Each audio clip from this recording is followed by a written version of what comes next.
واسمعي يا أمتي ما عدت أصبر أن يموت بياني شعري يراودني لأقذف جمرة مما حوى صدري من النيران ما عاد يحويني سكوتي والبكاء أنا لست مجبولا على الخذلان أنا في يمين الشمس تشرق عزة. آپ سب جانتے ہیں کہ 14 مئی 1948 کو اسرائیل قائم ہوا، لیکن جب اس کے قیام کا منصوبہ پیش کیا جا رہا تھا اب اس کے بارے میں اجتہاد کر کے ہم اس کا کوئی حل تلاش نہیں کر سکتے. یہ ضرور ہے کہ ہم اس کی مزید اپلیکیشن کو سوچیں گے کہ اس کی اپلیکیشن فردر کیا ہو سکتی ہے، لیکن اب اس کے بارے میں بات طے ہو چکی ہے. على سوقه يعجب الزراع ليغيظ بهم الكفار وعد الله الذين آمنوا وعملوا الصالحات منهم مغفرة وأجرا عظيما. دنیا کو ایک عدل کا نظام دینے کے لیے اللہ نے جہاد کو حلال کیا. جہاد کی حلت کی یقیناً اور بھی اسباب ہیں. قرآن حکیم سے دوسرا مقام ہے سورۃ النساء کی آیت نمبر 80. اللہ تعالیٰ اس میں فرماتے ہیں من یطیع الرسول فقد اطاع اللہ، جس نے رسول صلی اللہ علیہ وسلم. لشکر وہ ہوگا جو حضرت عیسیٰ کے ساتھ جا کر کھڑے ہو کر اور دجال کا مقابلہ کرے. یہ دو لشکر ہیں اور یہ ایک وقت کی بات نہیں، یہ نہیں کہ وہی لشکر جو ہے اس ہندوستان کو فتح. یہاں سال بھر میں جو جرائم ہوتے ہیں سعودی عرب کے اندر وہ آپ کی کسی ایک چھوٹی سی اسٹیٹ کے اندر ایک دن کے اندر ہو جاتے ہیں. دس از دی آؤٹ پٹ ان سزاؤں کے لیکن انہوں نے مرکزی حکومت اپنے ہاں رکھی اور اس قسم کا حسن سلوک دوسروں کے ساتھ کیا کہ محمد بن قاسم کے بعد ہندوؤں نے اپنے کچھ آگے بڑھا، لیکن یہاں جو سسٹم ہے وہ بار بار ٹوٹتا ہے. پینڈولم کی طرح کبھی ایک ایکسٹریم ہے ماشاء اللہ، کبھی جمہوریت ہے، اور جو ایسی لیڈرشپ ان کا بے داغ کردار ہو اور وہ امریکنز کے ساتھ سفارتکاری کریں اور ان کو سمجھائیں کہ ہم دہشت گردی کے خلاف ہیں. ہمارا اسلام کا یہ مذہب اس لیے پاکستان کا مقصد جو اس وقت تھا آج بھی ہے، جس مقصد پر آج ہماری قوم قائم ہے. باوجود چائنا کی جاسوسی والی بات تو نہیں ہے، کیونکہ جاسوسی کے لیے آپ کو ایمبیسی میں نہیں رکھنے ہوتے. کئی اور طریقے ہیں آج کل جاسوسی کرنے کے لیے، لیکن بڑی آرگنائزیشن جو ہوتی ہے بڑی سسٹم جو ہے وہ ہمیشہ قائم و دائم رہے گا. لیکن فوراً ہی سیکرٹری جنرل نیٹو نے اس کو کہا کہ نہیں یہ غلط ہے، اسلام ابھی تک میدان میں ہے اور وہ ایک متبادل نظام.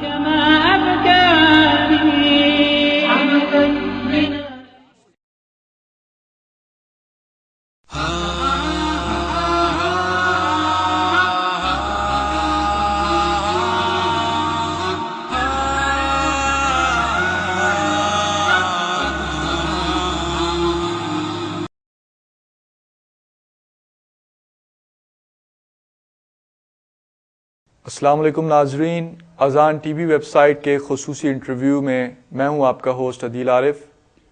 ناظرین، آج ہمارے گیسٹ ہیں جناب خالد خواجہ صاحب. آپ سابق ISI کے آفیسر ہیں اور افغان جہاد میں آپ ایک وسیع تجربہ رکھتے ہیں، اور آج ہم نے ان کو انوائٹ کیا ہے تاکہ وہ ہمیں اپنے ایکسپیرینسز ہمارے سامنے شیئر کریں اور وہ ان حالات کو کس نظر سے دیکھتے ہیں وہ ہم تک پہنچا سکیں. السلام علیکم خالد خواجہ. وعلیکم السلام ورحمۃ اللہ. کیسے ہیں آپ؟ اللہ کا کرم الحمدللہ. اچھا خالد صاحب، سب سے پہلے تو میں یہ جاننا چاہوں گا کہ افغان جہاد جو سوویت یونین کے خلاف ہوا اس میں جو اس وقت جو یہ کہا جاتا ہے کہ یہ افغان جہاد جو ہے امریکہ کی طرف سے فنڈ کیا گیا تھا، یہ امریکہ کی جنگ تھی، کچھ عناصر ایسا کہتے ہیں. تو آپ نے کیونکہ وہ سب حالات دیکھے تھے تو آپ یہ ہمارے ناظرین کو بتائیں کہ واقعی ایسا تھا؟ یہ آپ نے بڑا اچھا سوال کیا. یہ ایک بہت بڑا مسکنسیپشن ہے جو یہ کہا جاتا ہے کہ جو افغان جہاد تھا وہ امریکہ کی جنگ تھی. یہ بالکل غلط ہے. افغان جہاد حقیقتاً ہماری جنگ تھی اور ہم نے اور ہمارے بھائیوں نے بالکل سکریچ سے وہ جنگ شروع کی، اور جب وہ اس سٹیج تک پہنچے کہ یہ لگا کہ یہ ایفرٹ جو ہے وہ کامیاب ہونے کا چانس ہے تو پھر پاکستان گورنمنٹ نے پہلے اس میں حصہ شروع کیا، اور اس کے بعد ضیاء الحق صاحب کنونس ہوئے اور انہوں نے امریکنوں کو لیورن کیا۔ یہاں پر یہ ہے کہ ہماری جنگ ہے اور ہم نے امریکنوں کو کہا کہ بھائی جو ہمارے اور تمہارے، چونکہ تمہارا بھی ایک مشترکہ مفاد ہے کہ تمہارا جو دشمن ہے رشیا اس کو یہاں شکست ہو سکتی ہے، تو میں سمجھتا ہوں کہ یہ ضیاء الحق صاحب کی ایک اچیومنٹ تھی کہ انہوں نے اپنی جنگ میں امریکنوں کو لیورن کیا، اور اس کے بعد سعودی عرب اور امریکہ کا پیسہ یہاں پہ آیا اور پھر سٹنگر بھی آئے اور وہ جہاد جو ہے وہ ایک کامیابی کی منزل طے ہوا۔ تو یہ فرق ناظرین کو آپ کے پتہ لگنا چاہیے کہ وہ ہماری جنگ تھی اور ہم نے امریکنوں کو لیورن کیا۔ آج یہ رشینز کی جگہ امریکن آ گئے ہیں اور نیٹو فورسز آ گئی ہیں، تو اس وقت اگر جہاد تھا رشینز کے خلاف تو آج وہی کام امریکن کر رہے ہیں، تو آج یہ ان کی جنگ ہے اور جس میں انہوں نے ہمیں پھنسا دیا ہے اندر۔ سو یہ ایک واضح ڈیفرنس ہے جو لوگوں کو نظر آنا چاہیے اور لوگوں کو سمجھنا چاہیے۔ اور مسلمان ہونے کی حیثیت سے میں یہ ایک فکرہ ضرور کہنا چاہتا ہوں کہ اگر یہ اس وقت جہاد تھا رشینز کے خلاف تو پھر آج بھی جہاد ہے امریکن اور نیٹو فورسز کے خلاف، کیونکہ وہی کام جو انہوں نے کیا تھا وہ یہ کر رہی ہیں۔ ہمارا دین تو نہیں بدلا نا، ہمارے مذہب میں یہ تو نہیں ہے کہ جہاد صرف رشینز کے خلاف ہوگا یا چائنیز کے خلاف ہوگا اور امریکنوں کے خلاف نہیں ہوگا۔ اور اگر لیٹس سے کہ آج اس کو ٹیررزم کہا جاتا ہے کہ ان کے خلاف لڑنا ٹیررزم ہے، تو پھر اعلان کیجئے کہ اس وقت امریکہ، برطانیہ، تمام دنیا اور پاکستان نے مل کر رشینز کے خلاف ٹیررزم کیا تھا۔ اچھا خالد صاحب، یہ جب افغانستان سے سوویت یونین نے وڈرال شروع کیے چلا گیا، تو اس کے بعد ہم یہ دیکھتے ہیں کہ مختلف مجاہدین کے جو فیکشنز تھے آپس میں لڑ پڑے، تو آخر جب وہ جذبہ جہاد سے سوویت یونین کے خلاف لڑ رہے تھے اور ان کے سامنے صرف اللہ تعالیٰ کی رضا تھی، تو کیا وجہ ہے کہ وہ آپس میں لڑ پڑے اقتدار کے لیے؟ ہاں، یہ ایک بہت بڑا المیہ ہے۔ ہم مسلمان میں یہ ایک پرابلم ہے کہ ہم 100% اللہ کے لیے شاید نہیں کر رہے ہوتے۔ افغان جہاد میں بھی اور اس میں مختلف قسم کے فیکٹرز شامل تھے۔ ایک تو جو افغانی لڑ رہے تھے وہاں پہ، ان کے اندر ایک تو جذبہ، میں سمجھتا ہوں جذبہ جہاد کا تو شاید بعد میں پیدا ہوا، پہلے جذبہ نیشنلزم کا پیدا ہوا، پھر آہستہ آہستہ مختلف کمانڈ آتی گئی تو وہ جذبہ جہاد میں کنورٹ ہوتا چلا گیا۔ اب لیکن ہمارے ہاں پرابلم یہ ہے کہ ہمارے میں سے اکثریت اللہ ہی کو رب نہیں مانتی، اللہ بھی کو رب مانتی ہے، اور اس کے علاوہ جو مختلف فیکٹرز آئے بعد میں، ان کے اندر قبائلی عصبیتیں بھی آ گئیں، ان کے اندر اپنی ذات کو پروموٹ کرنے کا طریقہ کار بھی آ گیا۔ ہم بہت عرصہ تک انوالو رہے ان کو آپس میں ان کی صلح کرانے کے۔ مجھے بڑی اچھی طرح یاد ہے کہ ایک میٹنگ تھی جب ہم ان کے درمیان، حکمت یار اور مسعود وغیرہ کے درمیان صلح کروا رہے تھے، تو ایک میٹنگ میں میں نے ان سے کہا، وہاں پر ربانی بھی تھے، سیاف بھی تھے، انجینئر احمد شاہ بھی تھے، احمد شاہ مسعود بھی تھے، اور بھی بہت سے لوگ تھے۔ میں بڑا جذباتی ہو گیا، میں نے کہا کل کو آپ میں سے کوئی پرائم منسٹر ہوگا، کوئی پریزیڈنٹ ہوگا، کوئی وزیر ہوگا، میں ایک سوال لے کے آؤں گا، میرے جو ہزاروں بہن بھائی قتل کر دیے گئے ہیں، جن کے گھروں کو برباد کر دیا گیا ہے، اس کا ذمہ دار آخر کون ہے؟ انہوں نے کہا، ایک نے کہہ دیا کہیں حکمت یار۔ میں نے کہا چلیے مانا حکمت یار 90% رسپانسیبل ہے، 10% تو آپ ہے نا، ایک ایک جان کا آپ جواب کیسے دیں گے؟ سو یہ ہمارا بہت بڑا المیہ ہے کہ جب ہم اسلام اور اللہ کی حاکمیت کے ساتھ ساتھ اپنے ذاتی تعصبات اندر شامل کرتے ہیں، اسی لیے یہ ساری فرقہ واریت بنتی ہے، یہ ساری حزبیں اور یہ ساری چیزیں بنتی ہیں۔ میری حکمت یار صاحب سے بہت ڈسکشنز ہوتی تھی کہ دیکھیں اپنی حزبوں کو، اپنی جماعتوں کو اسٹرانگ نہیں کرو، لوگوں کو اللہ ہی کی طرف بلاؤ، اپنی حزب کی طرف، اپنی جب جمعیت کی طرف جب آپ بلاؤ گے تو وہ جہاد جو ہے وہ فساد میں تبدیل ہونے کا خطرہ ہے۔ یہی پرابلم ہے، جہاد اور دہشت گردی میں بھی بہت یعنی ایک لائن درمیان میں آتی ہے، تو یہاں پر ہم غلطی سے بعض اوقات وہ لائن جو ہے اکثر کراس کر جاتے ہیں۔ یہ پرابلم وہاں پر بھی ہوا، اور میں سمجھتا ہوں کہ ایون دوسری قوتیں جو ہیں پھر وہ استعمال بھی کرتی ہیں۔ عام مسلمان نے یقیناً 100% جذبہ جہاد کے لیے لڑا، اس نے جان دی۔ خصوصاً میں سلیوٹ کروں گا ان لوگوں کو جو تمام دنیا سے اپنا سب کچھ چھوڑ کے آئے یہاں پر، اور جنہوں نے خالصتاً اللہ کے لیے سب کچھ کیا. ان کو نہ کوئی لیڈری ملی، نہ ان کو کچھ اور چاہیے تھا.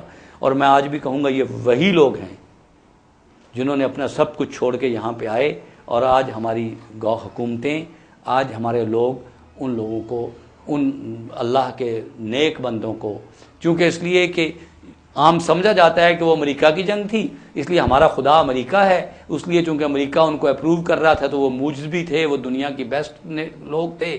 آج وہ لوگ جو ہیں دنیا کے برے ترین لوگ سمجھے جا رہے ہیں. اور یہ میڈیا کا کمال ہے کہ اس کو وار اگینسٹ ٹیررزم کہتا ہے. سب سے بڑا ظلم ہی یہی ہے کہ یہ انسانیت کے خلاف جنگ ہے، یہ مسلمانوں کے خلاف جنگ ہے، یہ ہمارے اسلامی نظام کے بقا کے خلاف جنگ ہے. اس کو ہم مسلمان اس کو کہتے ہیں وار وچ ٹیرر. یعنی وہاں اگر چلیے ورلڈ ٹریڈ سینٹر پہ کچھ ہوا بھی، اس میں کوئی افغانی نہیں تھا، اس میں کوئی پاکستانی نہیں تھا، اس کے اندر افغانیوں کی پوری تاریخ ہے، انہوں نے کبھی کوئی ٹیررزم کا کیس نہیں کیا ہے. تو آپ نے کس طرح، اور ہم اس میں اصل تو المیہ یہ ہے وہ تو دشمن ہیں، وہ تو کریں گے. ہم مسلمان یا اپنے آپ کو مسلمان کہنے والے دشمن کے اس سارے چکر میں خود شامل ہیں. یہ سب سے بڑا المیہ ہے. اچھا خالد صاحب، ہم یہ دیکھتے ہیں کہ تحریک طالبان جو تھی، طالبان کی جو تحریک تھی افغانستان میں، جب وہ غالباً 94 میں سٹارٹ ہوئی تو بظاہر تو وہ بھی ایسے ہی لگتا تھا کہ جس طرح پہلے احمد شاہ مسعود یا حکمت یار آپس میں لڑ رہے ہیں کہ مسلمان آپس میں لڑ رہے ہیں، لیکن پھر طالبان کھڑے ہوئے. تو آپ وہ طالبان کی جو تحریک تھی اس کو کیا جہاد سمجھتے ہیں، یا سمجھتے ہیں کہ یہ بھی اسی کی ایک کڑی تھی جو پہلے آپس میں جو مسلمان لڑ رہے تھے؟ تھوڑا سا فرق ہے. وہ یہ ہے کہ جب بھی کوئی تحریک شروع ہوتی ہے 99% شروع میں وہ خالصتاً نیک مقاصد کے لیے شروع ہوتی ہے، اور تبھی اس کو پاپولیرٹی ملتی ہے. یہ جو مجاہدین لیڈر بھی تھے، یہ بھی تمام کے تمام جب یہ سٹارٹ ہوئے تھے تو خالصتاً نیکی کے جذبے سے سٹارٹ ہوئے تھے، اسی لیے تو ایک دم ان کو اتنی طاقت ملی، پروموشن ملی. لیکن جب ان کو فتح ملی، جب اور وہ آپس میں اس مقابلے میں آ گئے، اقتدار کی رسا کشی شروع ہو گئی، اور ان کے جو وار لارڈز تھے وہ دنیا داری میں پڑ گئے، انہوں نے لوگوں سے جگہ ٹیکس وصول کرنے شروع کر دیے، کوئی عصمت دریاں بھی ہوئیں بہت ساری، یعنی جو کہ واضح معاشرے کی خرابیاں تھیں ان وار لارڈز کے سسٹمز میں نظر آئیں. اس وقت یہ چند طالبان، ملا عمر، انہوں نے معاشرے کو ان خرابیوں سے آزاد کروایا اور واضح طور پہ نظر آیا. وہ چونکہ لوگ بیزار آ چکے تھے ان وار لارڈز کی ان حرکتوں سے، تو اس لیے اس موومنٹ کو ایک امیجیٹ تحفظ حاصل ہوا. اس کے بعد اس کو تیزی اس طرح مل گئی کہ وہ جو روٹ تھا ادھر آزاد ریاستوں کی طرف، وہ روٹ انہوں نے وار لارڈز نے بند کیا ہوا تھا. پاکستان گورنمنٹ، خصوصاً ہمارے دوست کرنل امام ہیں، ان کو مجھے اچھی طرح یاد ہے، میری ان سے ان دنوں میں ہرات میں ایک ملاقات بھی ہوئی، اور یہ شاید ان کا بھی ایک کانسیپٹ تھا کہ اس طاقت کو ایک استعمال کیا جا سکتا ہے. اور وہ کہتے بھی تھے کہ میں نے افغانستان کو تباہ کرنے میں بہت کام کیا، میں افغانستان کو بنانے کے لیے کچھ کرنا چاہتا ہوں. اور ان دنوں نصیر اللہ بابر صاحب یہاں پر تھے، منسٹر تھے، ان کی بھی کوآرڈینیشن ہوئی. تو انہوں نے طالبان کو، چونکہ اس وقت امریکنوں کا بھی وہ انٹرسٹ تھا کہ وہ روٹ کھولا جائے، تو مجھے یہ بھی پتا ہے کہ ایون امریکن امداد بھی آئی، اور انہوں نے، امریکنوں نے اور پاکستانیوں نے سمجھا کہ یہ تو ملے ہیں بالکل، تو غالباً ان کو تو ہم استعمال کر لیں گے بعد میں بھی، تو اس لیے وہ امداد دی گئی. اور میں سمجھتا ہوں اچھی خاصی کو $300-400 ملین کی امداد گئی ہے اس ان کے سسٹم کے اندر. آپ کب کی بات کر رہے ہیں؟ یہ میں اسی شروع کے دنوں میں 95 کے تقریباً. سو وہ جب، اور اس سے بہرحال ایک بوسٹ بھی ملا ان کو. اور لیکن بیسیکلی جب ان کی جیت کا ہے، ان کو اکثر حکمت یار نے تو سرنڈر کر دیا بغیر کسی لڑائی کے، اس لیے کہ پبلک جہاں جہاں جاتے تھے پبلک ان کے ساتھ مل جاتی تھی ان کی اس نیکیوں کی وجہ سے. اور آج میں صاف سمجھتا ہوں کہ ایک جو بہت بڑی تاریخی شخصیت، ہماری تاریخ کا ایک بہت بڑا انسان ملا عمر کی صورت میں ان کے پاس تھا. میں نہیں سمجھتا ہوں کہ اپنی نزدیک کی تاریخ میں اتنے مضبوط کردار کا کوئی شخص ہمیں نظر آتا ہے. وہ یقیناً ایک لیڈر ان کو مل گیا ملا عمر کی شکل میں، جس نے کہ اس چیز کو یہاں تک پہنچا دیا. اچھا، آپ کی ملاقات کبھی ملا عمر صاحب سے ہوئی؟ کوئی ایسا چانس، میرا ان سے رابطہ ضرور رہا، لیکن کوئی ایسا چانس بنا کہ 2-3 دفعہ بس جب ہمارا جانا ہوتا تھا میری ان سے ملاقات نہیں ہو سکی.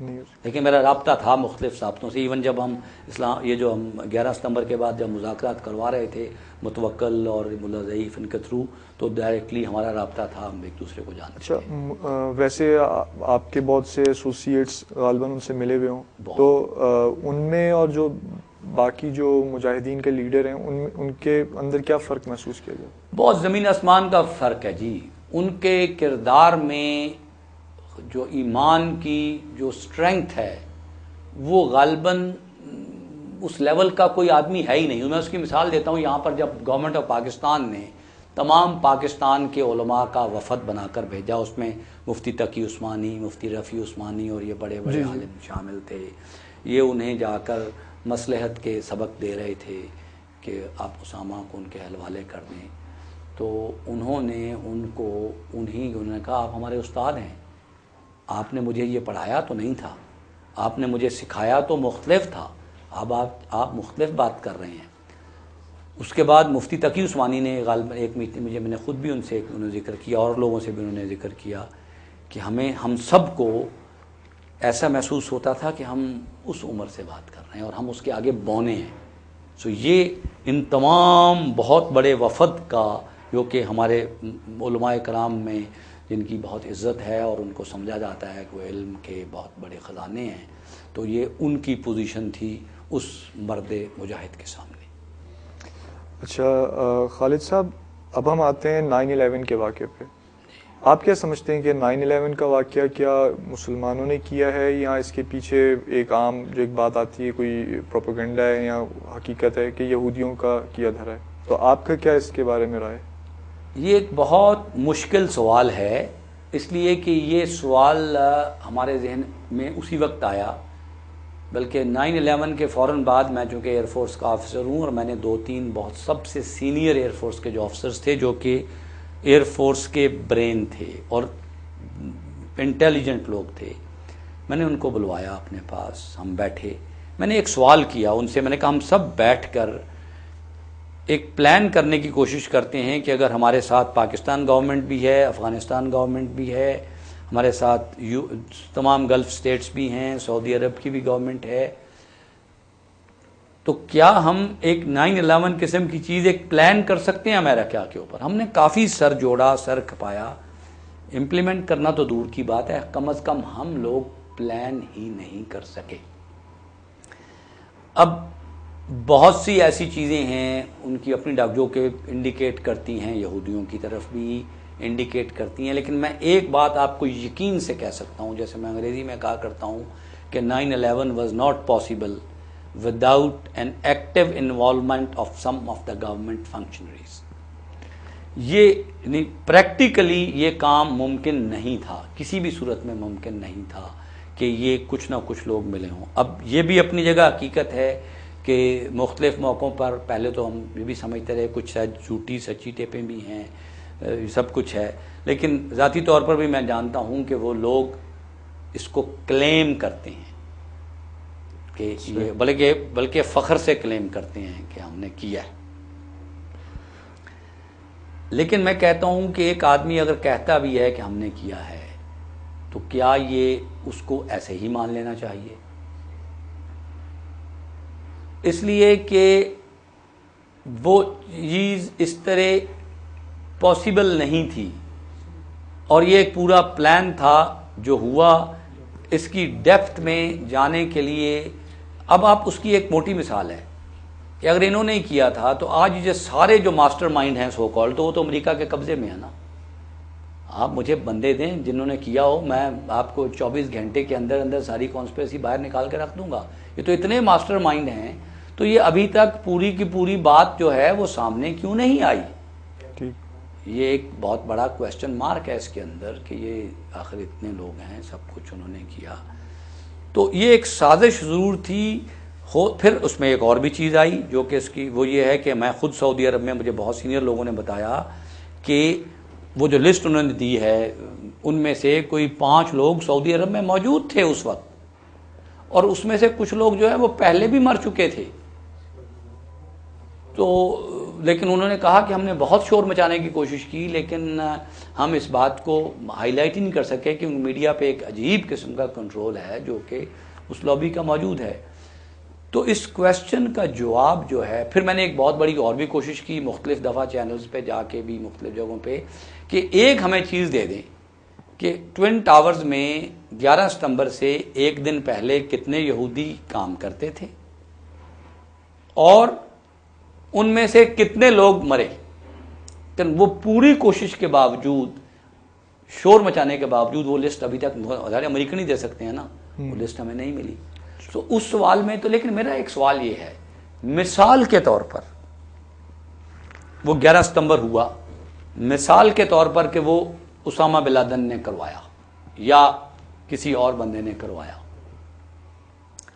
تو کیا امریکہ یا یہ تمام UN یا یہ نیٹو فورسز یا یہ سارے مسلمان ملک بھی جس میں شامل ہیں، کیا ان کو حق پہنچتا ہے کہ وہ افغانستان اور عراق کے تمام معصوم لوگوں کو جان سے مار دیں، ان کی سارا یہ جو ہے ان کے حکومت ختم کر دیں، ان کے مکانات توڑ دیں اور پوری دنیا کو اس مزری میں ڈال دیں؟ اب اگر اس کو جواز دے دیا جائے کہ بش اور بلیئر اور مشرف جو ہیں ان کا یہ جواز تھا، یہ صحیح جواز ہے کہ چونکہ یہ حملہ کیا اور چلیے سسپیکٹ ہی صحیح، یعنی ان کو شک تھا کچھ لوگوں پہ، تو اگر اس کو جواز بنا لیا جائے کہ ایک ریٹیلیشن میں اتنے ہزاروں بے گناہوں کو قتل کرنا جائز ہے، تو اس کا مطلب یہ ہے کہ دنیا میں ٹیررزم اور دہشت گردی کی ابتدا جو ہے وہ بش اور مشرف اور بلیئر اور رمزفیلڈ ان لوگوں نے کی، اور ان کے ہی پیروکار یا اسی فلسفی پہ انہوں نے جسٹیفیکیشن پرووائڈ کر دی ایک ٹیررزم کی پوری دنیا کو، جس میں مسلمان بھی شامل ہیں، کہ جب اگر کسی کا کوئی مرے تو وہ اس طرف کے بے گناہوں کو جا کے قتل کر دے. پھر یہ روتے کیوں ہیں؟ اگر تو یہ وار ہے، اگر یہ جنگ ہے، تو جنگ ٹیررزم کے خلاف نہیں ہوتی، جنگ انسانوں کے خلاف ہوتی ہے نا. تو جن انسانوں کے خلاف جنگ کر رہے ہیں اور اگر ان کے پاس کروز میزائل نہیں ہے، ان کے پاس کچھ نہیں ہے، تو وہ جب واپسی میں ان کی جنگ کا ان کو جواب دیتے ہیں، تو اگر کولیٹرل ڈیمیج کے نام پہ ہزاروں لاکھوں معصوم لوگوں کو مارنا جائز ہے، جو کہ میں سمجھتا ہوں ناجائز ہے. میرے نزدیک ایک انسان کا قتل پوری انسانیت کا قتل ہے. میرے نزدیک اگر مجھے یہ ہو کہ میں ایک انوسینٹ آدمی کو مار دوں یا خود مر جاؤں تو میں خود مرنا پسند کروں گا، لیکن یہ انہی کی ڈاکٹرین ہے. اب ہمارے ہاں بھی کچھ لوگ جو ہیں وہ شاید اسلام کو اس طرح نہیں سمجھتے ہیں، وہ بھی اس طرح کے نیشنلزم پہ مسلمان کو وہ بھی ریٹیلیشن کرنا چاہتے ہیں جس طرح انہوں نے ریٹیلیٹ کیا. تو پھر یہ میرے نزدیک یہ تو بش اور مشرف کے ہی پیروکار ہیں یہاں پر بھی جو یہ دوسرا کام کر رہے ہیں، تو پھر بھگتے ہیں اس کو یہ لوگ. اچھا، آپ کیا سمجھتے ہیں کہ کیونکہ آپ ملٹری میں کے ایکسپرٹ بھی ہیں کہ امریکہ کے اس ریجن میں کیا میجر آبجیکٹیوز ہیں؟ کیا وہ واقعی اسامہ بن لادن ہی کے لیے آئے ہیں یا تو کوئی اور وجوہات ہیں؟ یہ نہیں، اسامہ بن لادن کو صرف اسکیپ گوٹ بنایا گیا. میری جو ایک میٹنگ ہوئی، جو میرا جو رابطہ رہا ان کے درمیان، امریکن گورنمنٹ کے اور طالبان کے درمیان 11 ستمبر کے بعد، اس میں منصور اعجاز میرے ایک دوست ہیں وہاں پر، ان کے پارٹنر ہیں جیمز وولسی جو سابق CIA کا ڈائریکٹر. سوری میں آپ کو یہاں انٹرپٹ کروں گا، آپ کس کیپیسٹی میں آپ مطلب بیچ میں نیگوسیشنز کرا رہے تھے؟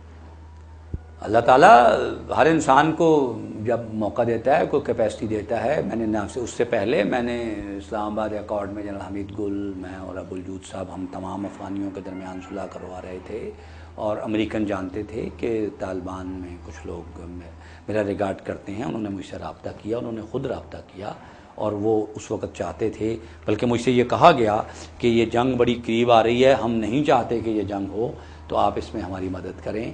میں نے ان سے رابطہ کیا طالبان کی قیادت سے، اور میں نے ان سے کہا کہ یہ لوگ یہاں پر آ رہے ہیں اور یہ کہہ رہے ہیں ہم کوئی ثبوت لے کے آ رہے ہیں. یہ 9/11 کے بعد؟ 9/11 کے امیڈیٹلی بعد. تو ہمیں انہوں نے کہا یہ جھوٹ بولتے ہیں، ان کے پاس کوئی ثبوت نہیں ہے.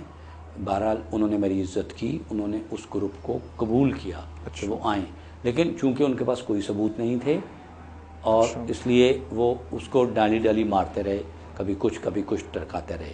پھر ایک سٹیج پہ جیمز وولسی اور منصور موجود تھے, مجھے ٹیلی فون کیا گیا, میں نے بلکہ سہیل شاہین سے بھی ان کی بات کرائی جو اس وقت کونسلر تھے, اور یہ فکرہ کہا گیا کہ we know it is not Osama, it is not Taliban responsible for September 11 but it is Iraq. یہ کس نے کہا؟ یہ منصور اعجاز نے کہا, لیکن جیمز وولسی اس کے ساتھ تھا, وہیں بیٹھا ہوا ٹرکی میں جب یہ بات ہوئی. جیمز وولسی سابق CIA کے ڈائریکٹر ہیں.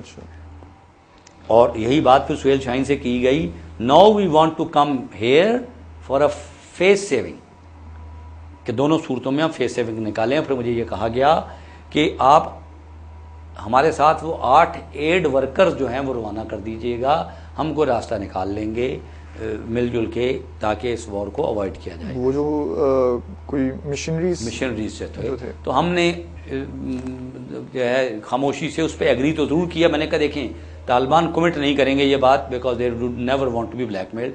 ہاؤ ایور ہم آپ کو پرسنلی کہتے ہیں کہ ہم یہ والی گڈ ول جسٹر کر دیں گے بشرطے کہ آپ اس وار کو ختم کر دیں. تو اس کے بعد کافی لمبے اور مسائل پیدا ہوتے گئے, وہ معاہدے کا ڈرافٹ لکھنے میں دوسری چیزوں میں لیٹ ہو گیا. اور میں سمجھتا ہوں کہ وہاں پر لابیز تھیں. ایک لابی جو تھی جو میرے ساتھ بات کر رہی تھی وہ نہیں چاہتی تھی کہ کسی صورت میں بھی افغانستان پر اٹیک ہو, وہ سمجھتے تھے, اور میں ان سے بات بھی یہی کرتا تھا. میں نے کہا دیکھیے مجھ سے وہ بات کیجیے, پاکستانیوں کو بھول جائیے, مسلمانوں کو بھول جائیے, اسلام کو بھول جائیے, وہ کام کرو جو امریکنوں کے لیے بہتر ہو.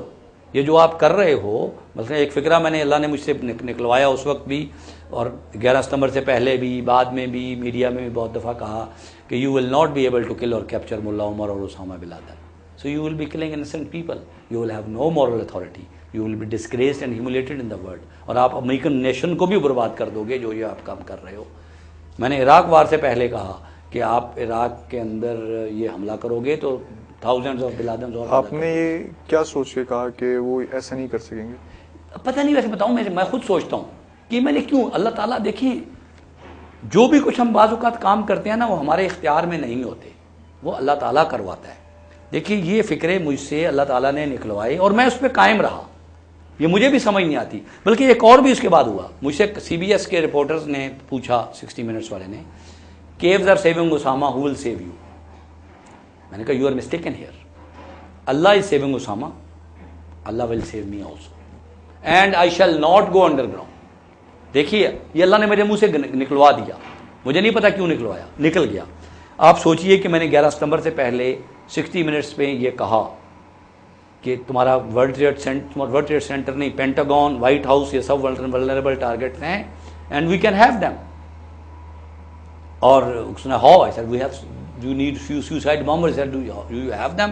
said yes, thousands. یہ ابھی بھی 60 منٹس کے پروگرام کی ریکارڈنگ میں یہ موجود ہیں وہاں پر CBS 60 منٹس میں, یہ ان کی ویب سائٹ پہ کچھ ہیں. ایک پروفیسرز آف ٹیرر والا انہوں نے واش اپ کر دیا ہے. یہ سارے فکرے کہنے کے باوجود 11 ستمبر آیا. اب دیکھا جائے تو اسامہ کے جو 9 لوگ تھے تقریباً, ان میں سے میں شاید واحد آدمی اس طرح کا تھا جس کو ایئر فورس کا ان چیزوں کا سارا پتہ تھا. اور اسٹیٹ وے مجھے اس دن 11 ستمبر کو وہاں سے بہت سے لوگوں کے CNN والے اور سب وہ آئے بھی کہ میری بات مجھ سے کریں, لیکن ان میں اتنی ہمت نہیں تھی کہ مجھے میری باتوں کو وہ پروڈیوس کر سکیں. مجھے اچھی طرح ان کا فکرہ یاد ہے, 4 CNN کے سینئر لوگ میرے سے بات کر رہے تھے, oh no no no American people will not like it, American people will not like it. میں نے کہا yes, you want, this is your problem, you want to produce to the people what American people will like it, not the fact and not the truth. So یہ چیزیں اللہ تعالیٰ نے نکلوائیں. اور اس کے بعد ڈینیل پرل کا کیس آیا, اور وہ بھی میرے نام پہ, آج بھی اس کی بیوی شاید سمجھتی ہے کہ میں نے اس کو پیچھے اس کے میں تھا, شاید میرے اوپر مختلف نام لگتے ہیں, لیکن الحمدللہ اللہ تعالیٰ نے مجھے باہر رکھا اور میں کھلا رہا. اور میں سمجھتا ہوں یہی شاید میرے پہ مہربانی تھی, جو کم از کم ڈینیل پرل کے کیس میں تو پوری دنیا کے اخباروں میں یہ چھپ گیا کہ میں گرفتار ہو چکا ہوں. مقصد یہ تھا کہ میں چھپ جاؤں اس ڈر سے, اور اس کے بعد میرے خلاف جتنا یہ پروپیگنڈا کر سکیں یہ کرتے چلے جائیں, جو ان کا طریقہ کار ہے کہ ایک انسان کو اس طرح ڈرا دو کہ وہ چھپ جائے, وہ اپنے انڈر گراؤنڈ چلا جائے. اچھا خالد صاحب, وہ آبجیکٹیوز کی طرف آتے ہیں آپ کے نزدیک امریکہ کی کیا میجر آبجیکٹیوز تھے اس ریجن میں, کیونکہ وہ بات سے بات نکلی. دیکھیے پہلے تو آبجیکٹیو یہ ہے کہ آپ بتائیے کہ امریکہ نے عراق پہ جو اس کی حملے کی وجوہات تھیں وہ کیا تھیں. پہلی وجہ یہ تھی کیمیکل ویپنز, جو ان کے پاس نیوکلیئر ویپن ہو جائیں گے, جی یا ان کے پاس ایک طاقت آ جائے گی. اور دوسری جو ہے جو ایک تو یہ چیز ہے، اور ہمارے پاس نیوکلیر ویپن ہیں اور نون ہیں. افغانستان پہ حملہ کیوں کیا گیا؟ سب سے بڑی ان کی مصیبت یہ ہے کہ ان کو خوف ہے کہ کہیں دنیا میں واقعی اسلامی نظام نہ آ جائے، اور انہیں پتہ ہے کہ یہ جب بھی جہاں بھی آئے گا یہ پوری دنیا کو اپنی لپیٹ میں لے جائے گا. اس میں اتنی جان ہے، یہ وہ ہم نہیں جانتے ہیں لیکن وہ یہ بات جانتے ہیں. سو افغانستان پر حملے کی بیسک وجہ یہ ہے. سوڈان پر مجھے خود ڈاکٹر ترابی نے بتایا کہ انہوں نے ان کو $1 بلین آفر کیے کہ یہ ذرا شریعت کا نام شام لینا چھوڑ دو. بلکہ میں سوڈان کے لیے ایک لابینگ کر رہا تھا، ایک میں لابیسٹ ہائر کیا تھا امریکہ کا، پال مینافورٹ ان کے لیے، اور ان کی سب سے بڑے پرابلم یہی تھا کہ یہ کسی طریقے سے یہ تھوڑا بہت یہ شریعت کا اور اسلام کا نظام چھوڑ دیں. میں آپ کو بتاتا ہوں، جب ملا عمر آئے تو میں نے پھر مجھے نظر آ رہا تھا یہ کانفلکٹ آنے والا ہے. میں نے پال مینافورٹ جو لابیسٹ ہے اس کو میں نے یہاں بلوایا، اس کو میں طالبان سے ملوایا کہ تاکہ یہ اگر ہم کانفلکٹ کو کچھ دور کر سکیں. یہ بہت پہلے کی جو بالکل شروع کی بات ہے جب ابھی انہوں نے نئے ٹیک اوور کیا تھا. تو جو پہلی شرط ادھر سے آئی وہ یہ تھی کہ یہ اپنے آپ کو خلیفہ یا امیر المومنین کہلوانے کی بجائے صدر یا وزیر اعظم کہلوائیں تو ہم ان کو UNO میں ممبرشپ دلوا دیں گے. لیکن ملا عمر نے بالکل اس کو، میں نے خود بھی قبول نہیں کیا کیونکہ ہماری تو زندگی، ہم تو نہ اس جمہوریت پہ یقین رکھتے ہیں. یہ ہمارے لیے تو یہ ایک جس طرح ڈکٹیٹرشپ عذاب ہے اس سے بڑا عذاب یہ جمہوریت بھی ہے. تو یہ لوگوں کو جمہوریت والے ڈکٹیٹرشپ سے ڈرا کے تو اپنے چنگل میں لے کے آتے ہیں، اور وہ پھر فوجی ان کے مصیبتوں سے ڈرا کے فوجی قبضہ نہیں، کوئی چوائس نہیں چھوڑتے ہیں. دیکھیں مسلمان کے لیے حاکمیت عوام کی نہیں، صرف اللہ ہی کی حاکمیت ہے. آبجیکٹو ان کا اب اس ریجن میں سب سے بڑا آبجیکٹو یہی ہے کہ اس ریجن